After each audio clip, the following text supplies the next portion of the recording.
With Doubtnut, get instant video solutions to all your maths, physics, chemistry, and biology doubts. Just click the image of the question, crop the question, and get instant video solution. Download Doubtnut app today. Hi guys, here is the question.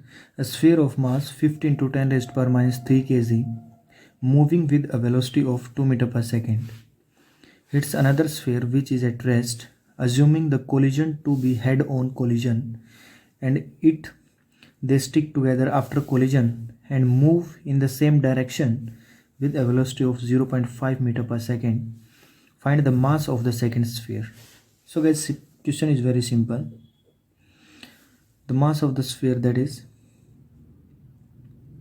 50 into 10 raised power minus 3 kg, velocity u1, that is 2 meter per second, and guys u2 is 0, v 0.5 meter per second, and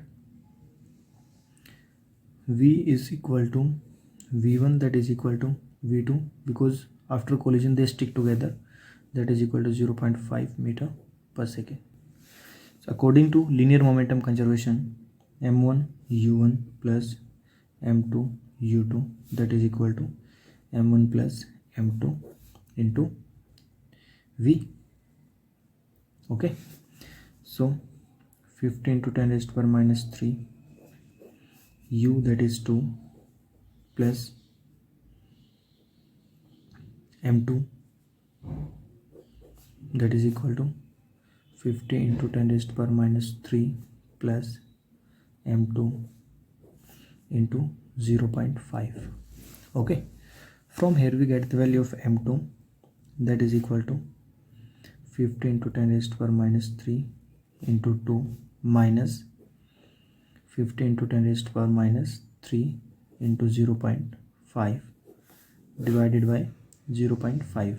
okay, after solving this we get the value of m2 is 150 into 10 raised power minus 3 kg. This is the final answer. Okay, thank you. For class 6 to 12, IIT JEE and NEET level. Trusted by more than 5 crore students. Download Doubtnut app today.